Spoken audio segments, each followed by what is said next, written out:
राहत निधोरी का एक खूबसूरत गज़ल है। अब अपने रूह के छालों का कुछ हिसाब करूं। अब अपने रूह के छालों का कुछ हिसाब करूं।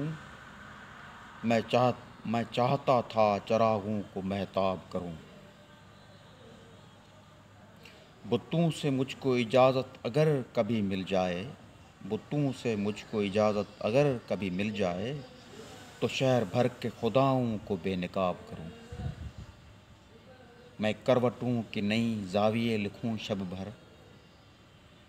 मैं करवटों के नए ज़ाविये लिखूं शब भर।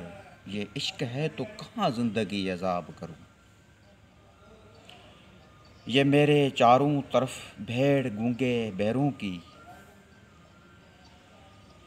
ये मेरे चारों तरफ भीड़ गूंगे बैरों की। किसे खतीब बनाऊं किसे खिताब करूं। उस आदमी को बस एक धुन सवार रहती है। उस आदमी को बस एक धुन सवार रहती है। बहुत हसीन है ये दुनिया, उसे ख़राब करूं।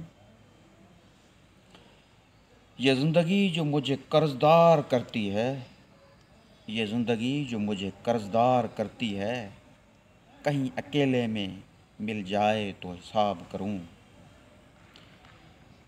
अब अपने रूह के छालों का कुछ हिसाब करूं।